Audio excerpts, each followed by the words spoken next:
Hi again, everybody. Robin Hook with you at the New Burdicks downtown Kalamazoo for the Bronco Coaches Show. We're here on Mondays at 6:30 talking Western Michigan athletics, and football season is well underway. The Broncos 3 games in, coming off what I thought was a pretty impressive performance against the number 9 team in the country. They lost 38-0, but I thought put up a good show against a really good team in a hostile environment with head coach Lance Taylor and coach a break or two. That game was 10-10 at halftime. Yeah, I thought we played well in the first half. We came out and really played well on the defensive side of the ball. Had a couple of opportunities, scoring opportunities, and like you said, a couple of plays, and it's 10-10 at half, and probably a different game. The thing that I'm encouraged by is our team's mentality. Even after the game, after each game, their focus has been, how do we get better? What do we work on? And that's been a great mentality and focus, and we're going to take that moving forward. Broncos don't have a win yet, but I don't know. A lot of people think that the Broncos have played the best 3 teams on their schedule to start this season. We didn't know a whole lot about North Texas, but we know a little bit more about them now because they put 59 on Washington State last week after you almost beat them in overtime. Yeah, we knew North Texas was a really good football team, especially offensively. I think they showed it, how they played Washington State, a P4 team, really dominated that game.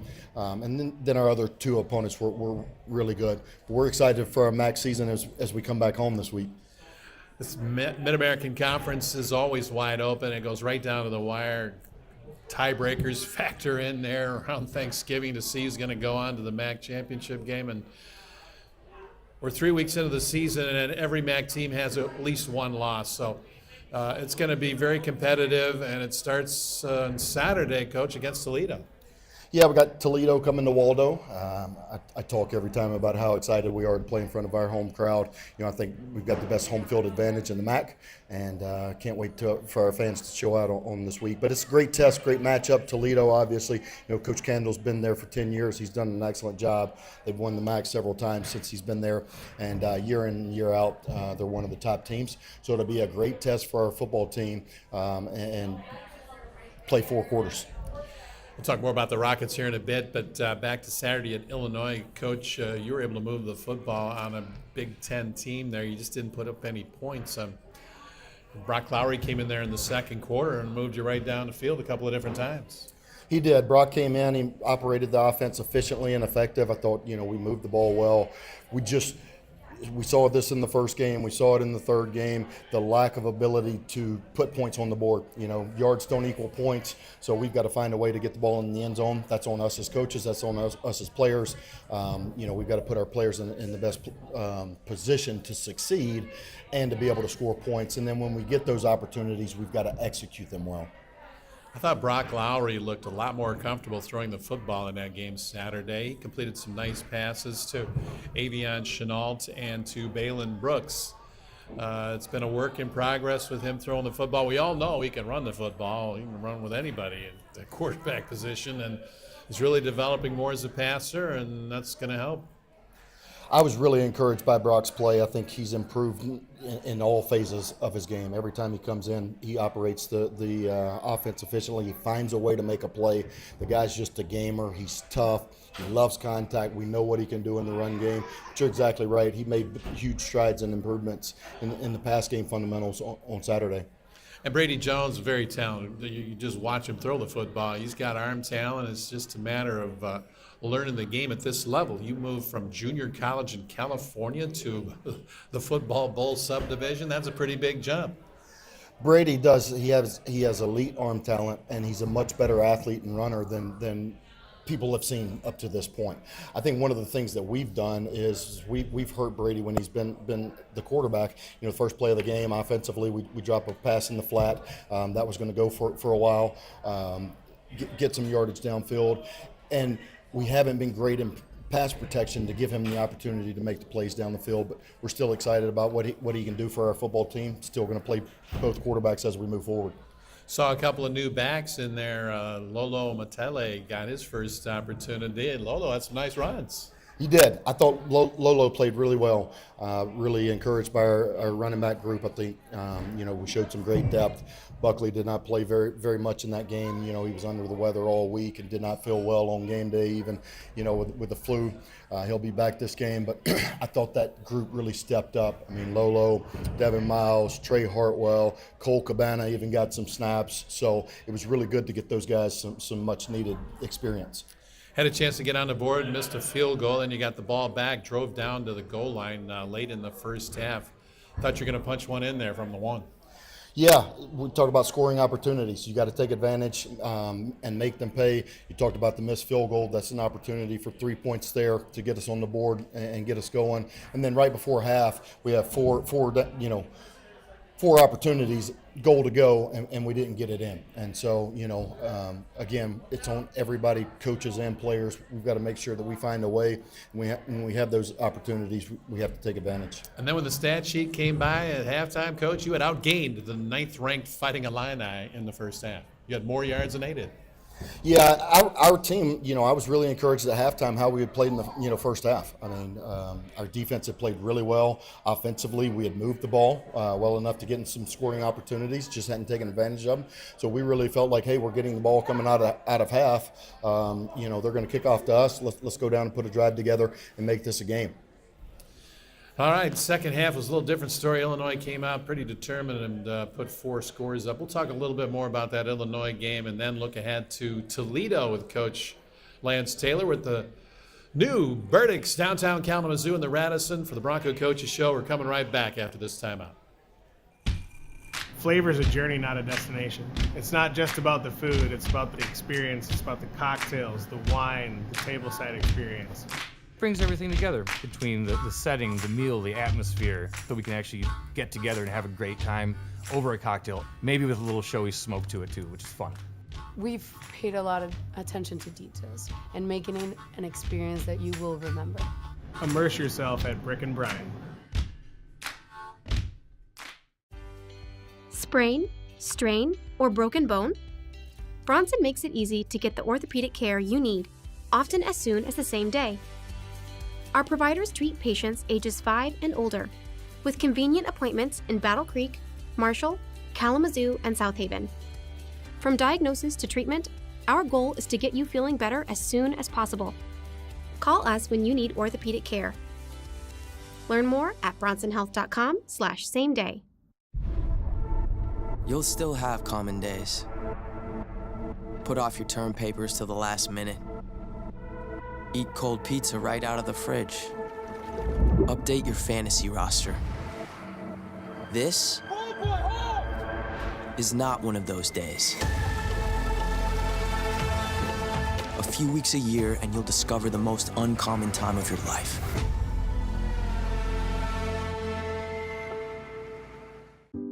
It's more than a move. It's a new job for her. A new baseball team for him. And for Badger, it's a new yard with more room to roam. It's more than a move, and we're more than a truck. Robin Hook, Coach Taylor back with you at the Bronco Coaches Show. We're in the brand new Burdick's. It's going to be opening up on September the 23rd, so get down here. It's beautiful. They got big screens everywhere. They got duck pin bowling and, of course, that great Burdick's menu, so make sure you get down here and check it out. Inside the Radisson Plaza Hotel and Suites, downtown Kalamazoo, the new Burdick's Bar and Grill, home of the Bronco Coaches Show all season long. Coach Taylor and coaching the second half, Illinois turned it up a notch or two, and they got a great quarterback. He was outstanding, Luke Altmaier. He's one of the top quarterbacks in the country. Yeah, their quarterback played really well. When we got the ball, coming out of halftime, we go 3 and out. We punt the ball, and the quarterback really got hot there in the second half. They started to wear us down. And they made some plays. We didn't make some plays and opportunities, and those turned into scoring drives when you play the number 9 team in the country. Raheem Anderson was called upon to play center there when Jeremy Schleicher went out. And how did Raheem perform? He's a veteran. He's transferred from Michigan. He's played a lot of football. Raheem played really well. He came in when Jeremy went down, played a bunch of snaps for us, and played really well in the run game and pass game, making all the calls up front, communicating, no snap issues. So that was really encouraging to see how he played. Got our first look, too, at Cole Cabana, another transfer from Michigan, a running back who got a little bit of an opportunity in that game. Yeah, Cole's first action. Like you said, both of those guys, Michigan transfers that are really going to help us. I think Cole is still not 100%, but working him back in, he's getting better each day and each week. Excited to continue to see him grow. All right, we got a couple of guys we're going to hear from later on in the show, Sefa Saipaia and Joey Pope. These are two of your key guys over on defense, Coach. Yeah, I'm really proud of both of these guys. I'm excited for you guys to talk to them, hear their story, and I think what makes them so great are they're great humans, they're great people, they're great teammates, they have great work ethic, and both of those guys are playing at a high level for us on our defensive side of the ball, and part of a defense that has played really well and created a ton of havoc plays so far this season. I think the biggest hit by your defense was by Joey Pope in that Michigan State game in the secondary. He laid the wood to some guy there and knocked him down. He did. He had a really nice play. Got him down in the first game. I think he was the second leading tackler. He's done a really nice job for us at safety. Come in, provided some depth there. It allows us to play Tate in different positions, down in the nickel position, closer to the box, move him around, and use Joey's versatility. And you got a national champion in Sefa Saipaia from Ferris State, where he was all-league and was an All-American. He had over 90 tackles last year, 8 tackles for loss, won a natty, and he's brought that winning mentality to your defense, Coach. He's been a big addition. Sefa's been great since he's come in. One, learning the scheme, being a great teammate, earning the trust of the coaches and players. The first thing that stuck out to me as we recruited him is he's a winner. He's a winner. He knows what it takes to win. He played at a really high level, and he loves football. You love those type of guys. I think he's been a guy who really is stepping into a leadership role for us there at the linebacker position, makes all the calls, kind of the quarterback of the defense. But he's really done an excellent job. He would probably have a little something to say about the biggest hit of the season. I think he thinks he's got the biggest hit of the season. I'll let him and Joey fight it out. Well, yeah, he's delivered a few blows himself, and he comes from a football family. Of course, his dad played in the National Football League with several teams, including the Detroit Lions for a time, and you go back to that winning tradition that they had at Ferris, and he was a part of that, and he can really help bring that mentality to your team. Absolutely, and that's what I met with him earlier today, and he and I were talking through just where we are, where we want to go as we move forward, and his leadership has really been a key piece for us. He knows what it takes to win, the work ethic, and I think that's what this team is learning to do. Is we're still trying to find and learn how to win together. We have so many new faces and pieces that are playing together for the first time. I think what we're going to start to see is it come together. All right, let's talk a bit about Toledo. They got a great quarterback, Tucker Gleason, one of the better quarterbacks in this league, transferred from Georgia Tech. He's been at Toledo now, I think, for 3 seasons. 62% passer. He's thrown for 600 yards, 4 touchdowns. He can play. He's a good one. Yeah, he is really good quarterback. Athletic, can make all the throws. He's really good with his feet and ad-libbing. The thing I love about him is he doesn't make mistakes. He doesn't put the ball in jeopardy. His touchdown to interception ratio is really high. A lot of touchdowns, very few interceptions, and I think he operates and distributes the ball to their playmakers. Yeah, and they've got a running back too, and Chip Trainum was a transfer, and he's hit the ground running in the MAC. He has. He's a big back, transfer from Ohio State. I think he runs downhill north and south, really can run over you, and that's where we've got to be really good tackling the football, getting him down, and making sure that we swarm the football. Yeah, and they added Trayvon Rudolph from Northern Illinois. Man, that guy's been a thorn for everybody in the MAC, and now he's at Toledo. Yeah, he has been. He's been a really good player, and we're going to have to make sure we know where he is. All right, and they're coming off a win 60-0. I don't care who you're playing. You put 60 on somebody, you're pretty good. Yeah, they beat Western Kentucky in week 2, and then they came back and put 60 on Morgan State. They're playing at a really high level. We talked about it. They're always one of the best teams in the MAC, one of the top teams in the MAC. And when you look at the statistics, offensively and defensively in multiple categories, they rank top in the MAC. Coach Kendall does an excellent job there. They're disciplined, well coached, and play really hard. All right, but it's Western Michigan and Toledo. This is usually a 4-quarter game. It's going to go right down to the wire, and everybody in that stadium is going to help the Broncos hopefully get over the top. You can use a big crowd on Saturday with a 3:30 kick. Absolutely. Come out, let's show out, show up and show out, come out to Waldo. Best home field in the MAC, best community support, and we will feed off the energy at Waldo on Saturday. Coach, thanks for the time tonight, and get them ready for the Rockets, all right? Thanks, Robin, and go Broncos. Coach Lance Taylor with us on the Bronco Coaches Show. Coming up next, we're going to talk with 2 student athletes from the Bronco defense. That's next from Burdick's Bar and Grill, downtown Kalamazoo. Now time out on the Bronco Coaches Show.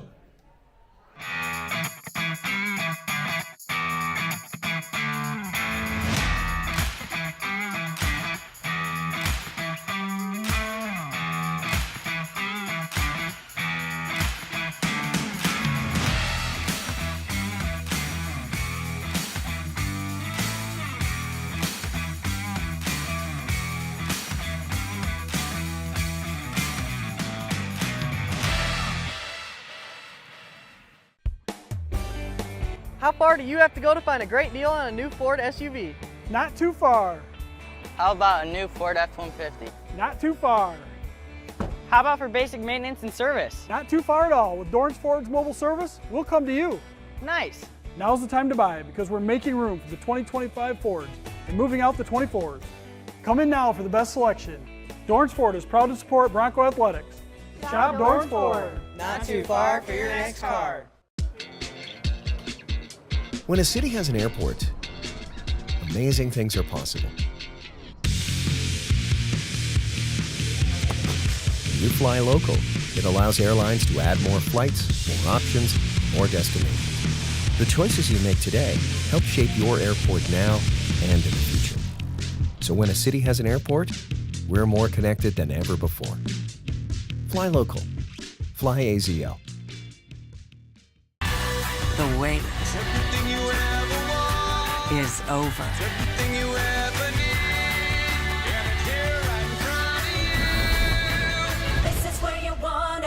The all-new Gun Lake Casino Resort is now open. Robin Hook, voice of the Broncos, back with you at Burdick's Bar and Grill, downtown Kalamazoo. Just getting ready to open. I believe their grand opening is September 23rd down in the Radisson Plaza Hotel. Having a little soft opening this week as they get their staff up and running and ready to go for the official opening. And this is going to be the place to be with TVs everywhere. They got that duck pin bowling. That's a whole lot of fun. And, of course, great menu, too. So join us down here for the Bronco Coaches Show on Mondays at 6:30. You can watch us live or you can catch us online anytime on demand at WMUBroncos.com. Or better yet, come on down and watch the show in person and have dinner as well here at the new Burdick's Bar and Grill, host to the Bronco Coaches Show every Monday at 6:30. A couple of guests now from the Bronco defense has been rocking and rolling against 3 really tough opponents. We got Joey Pope from Glen Ellen, Illinois, and we've got Sefa Saipa-Ia, a transfer from Ferris State, and these 2 guys are making an impact. Let's start with you, Joey. Big moment for you in August when Coach handed you that letter that said you were on scholarship. Yeah, that was super exciting for me. It was a big moment being here for 2 years, working hard to try to get that. A lot of people don't know I have a single mom, so being able to give back to her, get put on scholarship, Coach Taylor believing me enough to give that to me, I was super thankful. Nice not having to make those tuition checks, huh? Yeah, super nice. I mean, first one, so yeah, it's nice. All right, then you got out there against Michigan State and delivered one of the big blows of the season so far by the defense. Remember that hit? I do, yeah. No, that was really exciting for me, getting out there, being able to make a play early and just settling into the game. I mean, what a week for you. You go on scholarship. 3 days later, you're starting in the secondary for the Broncos in front of 75,000. Yeah, that was crazy. I was used to special teams, so being out there for a big part of the game and trying to make an impact on it was something new to me. I got a lot of people in my corner, Coach O'Leary, Coach Taylor, Tate Halleck, people teach me the right way to do things, and I felt like I was really prepared for it. But you cut your teeth on the special teams last year in particular, and running down on those kicks and punts. I mean, that'll get you ready for some activity. Yeah, that was fun. Just doing my part last year, whatever the team needed, running down on kickoff. It was nice to just get an experience out in the game. Special teams is a big part of the game. That's where people really make plays that can change a whole season. So. All right, you guys welcomed in a bunch of new guys, including the guy to your left, Sefa Saipa. What's Sefa like? Yeah, he's a great leader. He's a super high energy guy. He keeps people up. I've never met somebody that's more positive. He's always on the sideline cheering people on, even when things are going wrong. So you need people on a team to bring other people's up when things get rough. Hand that mic over to Sefa. Let's introduce Sefa Saipa Thanks, to man. Bronco Nation, and this guy comes from a football family. You had a brother play football. Your dad played in the National Football League for 8 years, including a stint with the Detroit Lions. Yeah, so definitely grew up around football, just around sports in general. Even all my cousins, like I got a cousin at UCLA right now, one at Cal. I had twin cousins, played basketball at Hawaii, and then my brothers. I played at Navy. My other brother played at CSU Pueblo. So just a family, not just my intermediate family, but extended family, just very big in the sports. So imagine growing up with a football playing dad. He taught you a few things about the game? Yeah, so he was just one of the big things.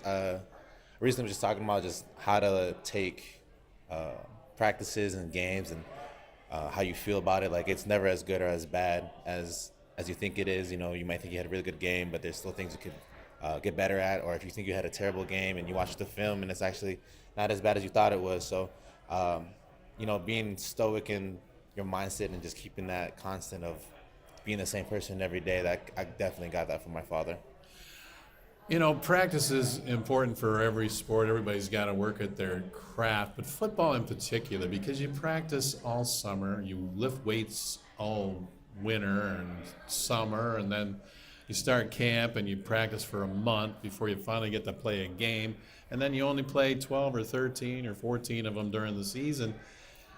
You're way more involved playing football day to day in practice, and that's how you get ready for those 12 opportunities on Saturday. Yeah, well, that's why you practice like it's a game. You make practice harder than a game, so when you go out there on game days, it comes easy and you can actually do the things that you want to do. And it's not easy playing this sport. Not a lot of people can do it, and that's why not a lot of people do it. It's only a select few that can really are actually good at it to come out here and do the things that we do. Spend all year, like winter conditioning. You got mat drills, you got spring ball, you got summer conditioning, and it's just like all it's just like you said, just to play only guaranteed 12-ish games. So it's not easy to do, but we do it. Now, this guy won a national championship last season with the Fair State Bulldogs. Got to be proud of that, and you can bring a little of that winning mentality over to Kalamazoo and the Broncos, huh? Yeah, definitely. It was definitely fun being a part of a national championship team, not just winning one, but that was my third one being there at Ferris, and just that winning culture and really the main thing from that I wanted to bring here was the brotherhood and the love that we had over there.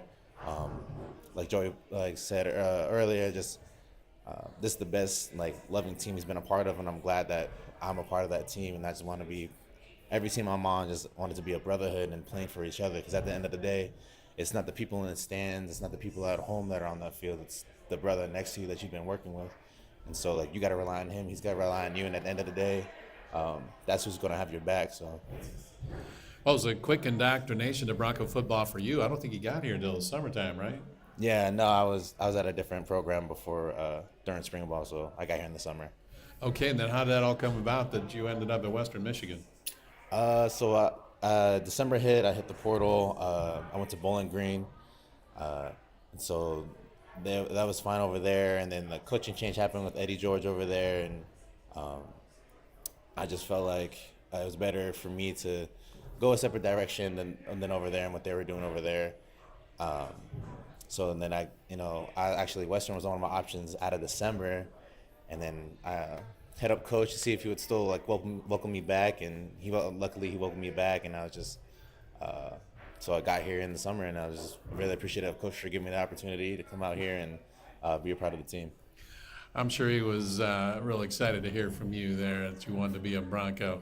He's got a nice big grin on his face right now because you're one of the top tacklers on this defense, and Sepa, the D's been playing really well. You've probably played your 3 toughest opponents right out of the gate.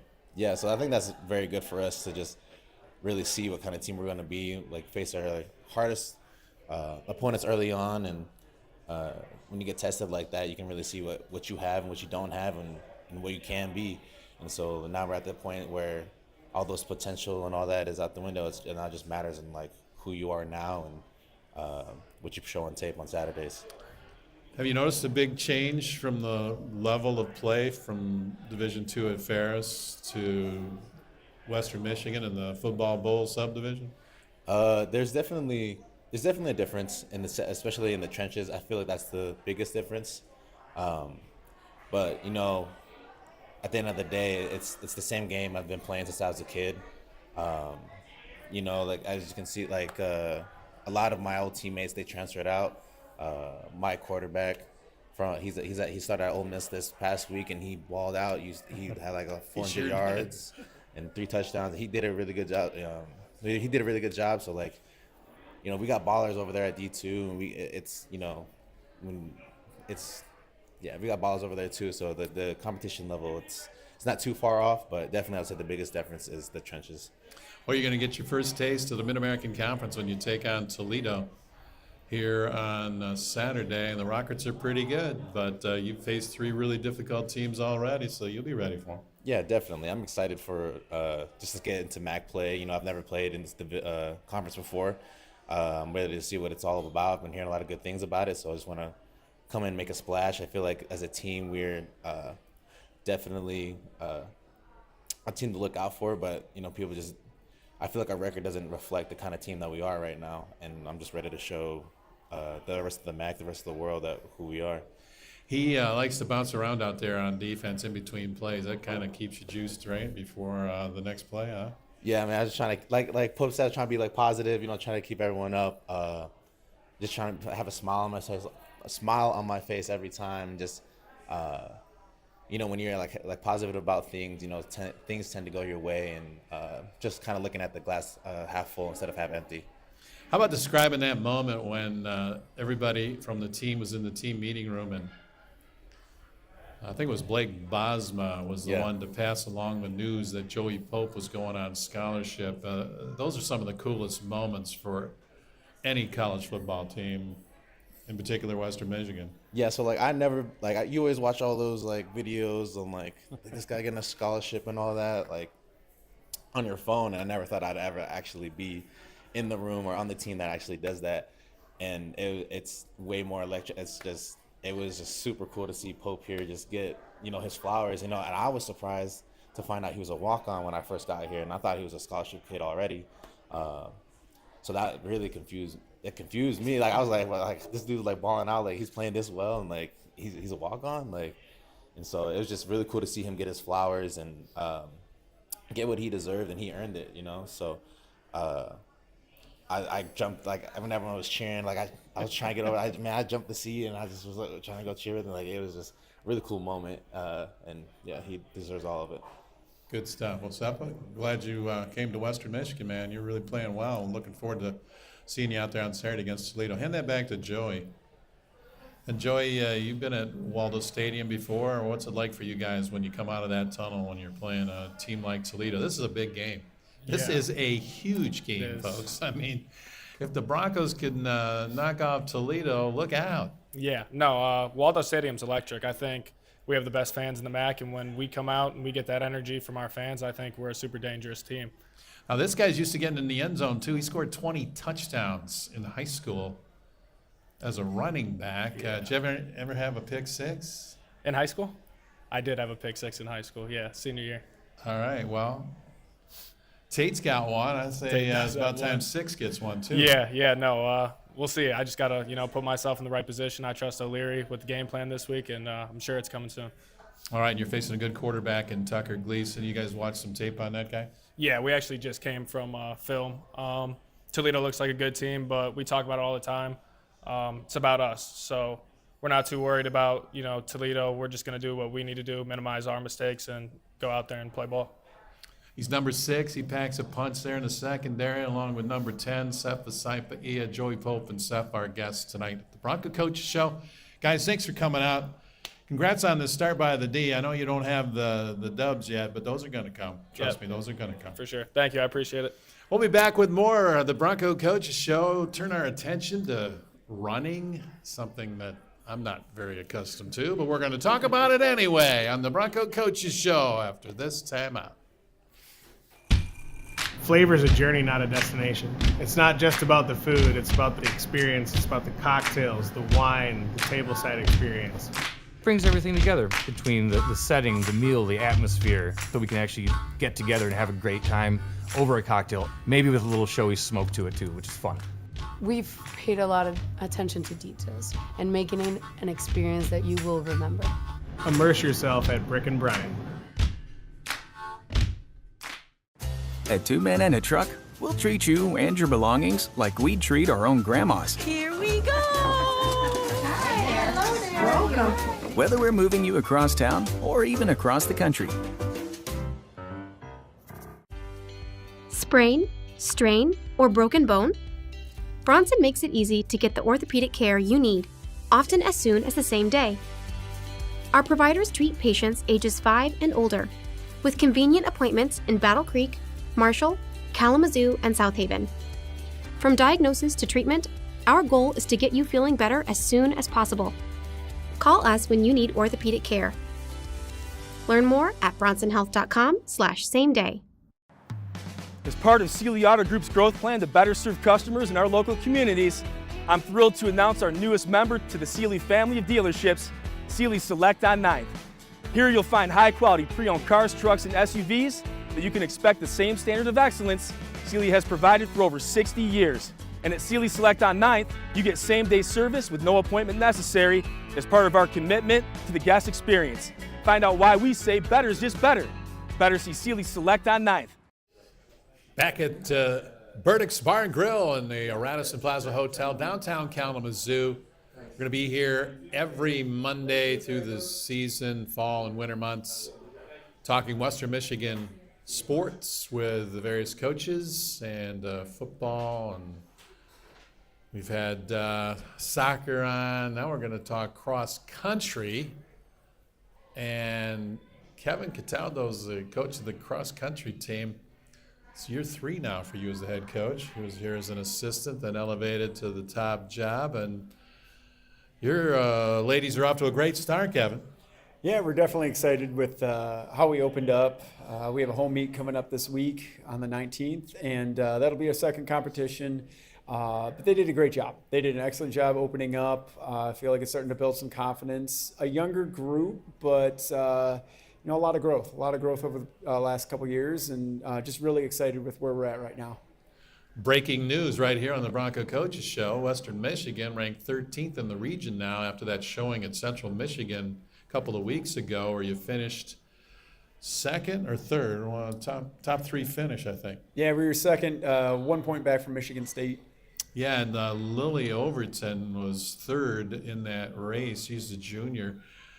Beat her personal record by 30 seconds. That's unheard of. Honestly, I thought she was going to even beat it by more. Like she looks so good. There's been so much growth with Lil throughout her time here as a Bronco. All of last year, she was a transfer for us.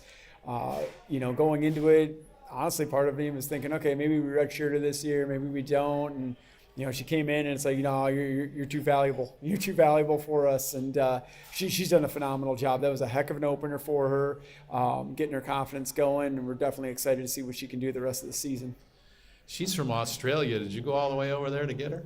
I went all the way to the transfer portal. That's as far as I had to go. So unfortunately, I didn't get to experience that. But I did get to experience the portal a little bit with her. Yeah, that's great. You got another international student from Portugal, Laura Machado Perina, who was your second finisher, finished 11th in that CMU event. Yeah, Laura did great. A lot of times for international athletes, they come over and everything's different. Last year, we opened her up at her home meet, and then we went to Notre Dame, and by the time you get there, you have a lot of people. And she hadn't been in a cross-country race with over 40 people, and she's going into one with 300 and some odd kids, and you can see the eyes got really big, and she's looking around like, normally I'm up front, and nobody's by me.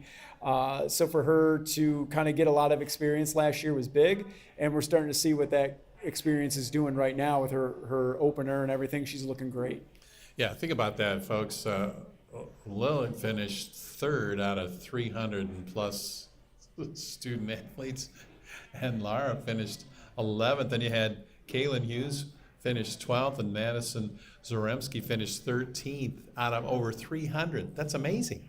Yeah, there actually weren't 300 in that race. Oh, okay. It was last year. Sorry, Gotcha, I okay. referenced poorly on that one, but that was last year at Notre Dame. But there still was a good handful. Yeah. I think there was 12 teams total at that meet, so 12 you're at least at 150 athletes, Sure. If not more, for us to put everybody in the top. Honestly, top 25. We had a handful in that. Almost our entire top 7 was in that. So that's exciting going forward. I was going through your roster. You got a lot of young student athletes on that team. That we do. A lot of young talent, and I feel like it's just built every single year. They see the progress of what we're doing, and we're drawing more talented individuals that want to come here and be a Bronco, and it's just exciting to see the build. And some of the veterans that are on this team now, the seniors, they were a part of that. They were the ones that helped, pave the path and get us to where we are today. And we're early into the season, but we're excited for it. 13th in the region. That's got to be pretty exciting for your team. It is. Rankings don't mean anything. For us, it's showing up on the day, and we weren't ranked going into the season, and kind of motivated us a little bit because we knew we were better than that. And I feel like going to Central Michigan, that was good. That's what we needed, and to get recognized by our peers of being in the top 13. And the Great Lakes region is year in and year out one of the toughest regions in the country. It's always in the top 3 for sending the most amount of teams to nationals. So to be recognized and be ranked in the region is really impressive. And you don't have a whole lot of these events, but you have 4 or 5 all year long. You really point towards the MAC championships because that's the big one for you guys. Exactly. Regular season doesn't necessarily matter for us. It's about learning. It's about trying different things and building.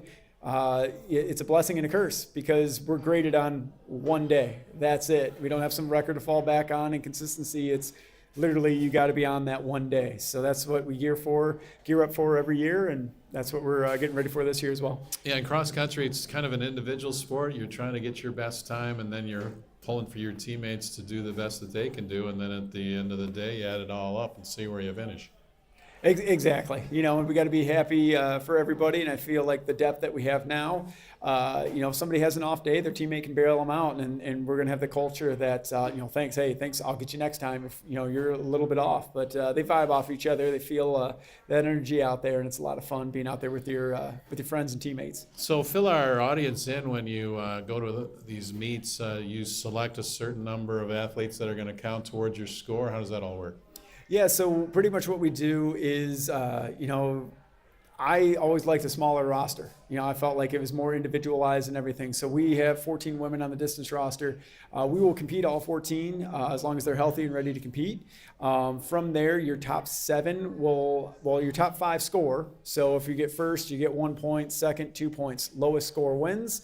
5 score, but your 6th and 7th runners will displace, meaning, if we get 7 in front of somebody else's 5 and, they're 22nd, that still counts as 22nd points as opposed to pulling that 7th runner out and just bumping them down to, 21st and 1 less point. Well, you get to host a meet this Friday out at the Prairies off West Main, the George Dales Invitational, and of course, George, great Bronco back in his day, and this event is named after him. How many teams you got coming in?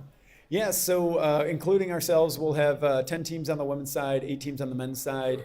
9 teams on the men's side. We just added another one. We had a Bowling Green coming in as well. So we're excited about this, bringing back George Dale's invite last year. Had a little bit of a hiatus and trying to build it up. The Prairies gave us a great course. A lot of teams in the conference came last year and enjoyed it, and that's where we're looking to host the MAC championships next year. Great. played golf at the Prairies on Friday. Shot an 81. It was pretty good. I'd take that. And so where do you start? What's the course? Quite literally, we do a 2,000-meter loop. So we're actually starting, I believe it's on the 18th tee box, essentially, and then loop up toward the clubhouse. We try to make it very spectator-friendly. So we just kind of weave in and out of the fairways and loop back around a mile and a quarter in, and we do that a couple times, and then the finish is close back up to toward the clubhouse again. Are you dodging golf balls all the way around, or do they shut it down for your meet? Yeah, they'll shut it down. Luckily, now while we're setting up, that's another story. While we're setting it up, there might be some golf balls flying around, but I'll take one for the team and take the risk there and make sure it's clear for them as they're racing. So people that want to come out and watch this thing, how do they do that? Just drive over there and walk out there and watch. Admission is free, so come on out. We'll be at the Prairies starting at 10 a.m. with the women's collegiate race, and then we go to the men college team at 10:40. And then this race, this year, we're actually adding a high school portion component to it. So we're going to have a couple high school teams. We're going to try and build that up and make it a little bit bigger throughout the years. Kalamazoo is a big running community. I'm not a part of that, but I know that it is. It is. It's a great running community, the greater Kalamazoo area. You got the Kalamazoo area runners and everything, and definitely a great group of people, and we'd love to see all of them out there if we could, get some support. All right, what's up next after this one? You got a couple more after that. Yeah, we'll go to Notre Dame, head down to South Bend 2 weeks from there, and then basically every other week after that we're competing. We'll go after Notre Dame, we'll go to Bradley. They put on a very big meets. A lot of Power 4 schools will go to that, and then from there we'll go to Buffalo for the MAC Championships on November 1st. All right, and that's the big one, and I gotta believe you guys are going to be right in the mix. Yeah, it's exciting. I feel like there's a lot of teams that can be, honestly, anywhere from, the more I look at it now, second to sixth is kind of a coin flip, and we know what end of the spectrum we want to be on and what we're gearing towards. So just getting them prepared to try and be on that other end of it. Are most of these cross-country athletes on your track and field team too? They are. Yeah, we have a lot of athletes that are going to be very versatile, and then we have some that are going to be more middle distance based, but can still run decent in cross country. So, we try and get a well-rounded athlete onto this roster. And I got to ask you, what are you looking for when you recruit a cross-country distance runner? How do you go about recruiting these ladies, and where do you find them? The world, honestly, we look all over. We've got 3 internationals on our distance side, but for the distance side of things, honestly, it's looking for things I can't coach. Are you competitive? I can't coach that. Are you determined? Is there something, motivating you intrinsically? Are you disciplined? Doing something that you might not like, but it's going to benefit you, and you're going to not complain about it because it's going to make you better. I look for things like that. Are they a good teammate? And then it's pretty black or white a lot of the time is, did you run this mark or did you not? I kind of wonder how everyone asks me, how do we recruit? I look at them and go, how do you recruit? Because you might have a player that doesn't fit in a certain system or whatever and might excel on yours. And I just kind of look at times and learn about their training background and see, do they have upside or do they not? So I kind of look for the things that I can't directly coach. Well, Western Michigan has a great history and tradition in track and field, and this guy is doing a great job in his role as women's cross-country coach and track and field head coach. And congrats on a great start to cross-country, and good luck this weekend at the Invitational over there at the Prairies. Excellent. I really appreciate it. And while I've got some airtime, I'd love to put a little plug in for the homecoming weekend if we could. Absolutely. Awesome. Go for it. So we actually moved the homecoming 5K that we've been putting on from the Sunday before to the Sunday after homecoming. Hopefully draw more people that are in town. So Sunday, October 12th, if you haven't signed up already, please do so. We'd love to have you out there at the homecoming 5K supporting the Broncos. All right, and you can go to WMUBroncos.com, find more about that and how to register and all that stuff. So, Kevin, thanks for coming out. Good luck here in the meet coming up this week. Excellent. Thanks for having me. Kevin Cataldo, women's cross-country coach, track and field coach at Western Michigan. It's going to do it for our show tonight. We're at Burdick's Bar and Grill, and they will be open next Monday when we host our next show here. The grand opening coming up this weekend, and so come on down. It's a beautiful renovation of the former Burdick's here in the Radisson Plaza Hotel. Lots of fun stuff, some great TV viewing, and of course, outstanding menu here at Burdick's. So come on out, watch the show live, and then have a great meal and maybe go bowling or something. We'll be back here next Monday night. We'll talk to Coach Taylor after a big game against the Toledo Rockets. That's a 3:30 kick. You can hear it on 106.5 Jack FM with our pregame show starting at 3 o'clock, 3:30 kick at Waldo Stadium. Get there early, do some tailgating, and then come on in and cheer for the Broncos as they try and defeat preseason favorite in the Mid-American Conference of Toledo Rockets. We'll be back here next Monday to talk about it and recap everything, and hope you can join us down here as well. For Kevin, for Lance Taylor, and our two student athletes, Joey Pope and Sefa Saipa, I'm Robin Hook. Thanks for watching. See you next week on the Bronco Coaches Show.